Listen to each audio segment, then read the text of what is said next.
obi so say matu be ye no boa eyaza be yi ede nipa ko ne ye me no ne manifest ya na joda ne aboa ko be yi nti be yi de fedu ye ni mu ne amanipa no na ade nipa ko ne no nti ne se woni adaje wontu be yi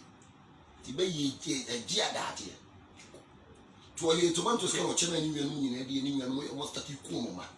no bi ese ne ma enti sa no odi for o ya enti o mu de sa be ye no ya de anya o hunu be yi o mu ni sutumi no want be yi ni mo mani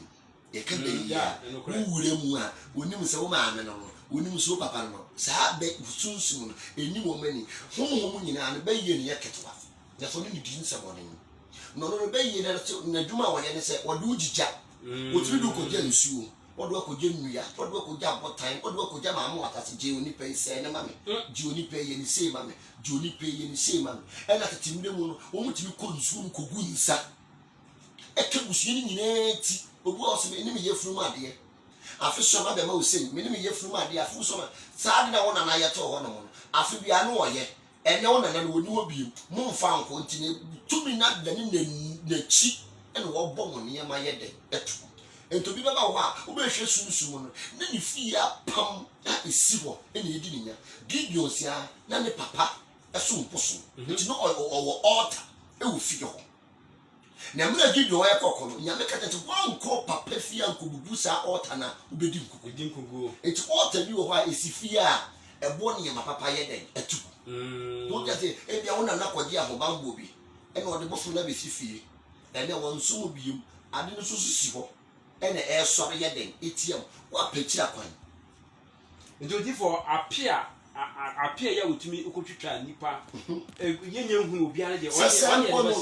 ne na sefo okra ye wudifo anti we no apam bi betumi ama nipa adi ewu ya apam betimi ama nipa abusu obi wo abusu wo ya dome won abusu bi wo no mu a ebi afese ni no na nanom bepu nipa ti ya dome fie o ma nyina ti fie o ma nyina dwaban ko a ayese ye nkrofo em ko hwe ko fa no che hunyi so ka bi bitu o mo so ene nyina abusu ye den eye tuma enche mo ni bi wo ho no mu a eye numi na abeto efie ho generation to generation ene abusuya no me na abusuya altar no ayese ya ma light off efie bi agibi se ewom abrochirefu agibi enzemafu agibi sa na abusuya no me ye den etiye ufifio onko won sabeka wode enu ntini abre na bre nyidara no te so hwehwe wachi Abraham o hwehwe n'achi eye hu ade ansa na wurade ye de ihira no etini wan hwehwe wachi anya hu ade a ye nana no no gisa na ye bani ene fie bia so bosum wom efie bia tumi ye den e wo ho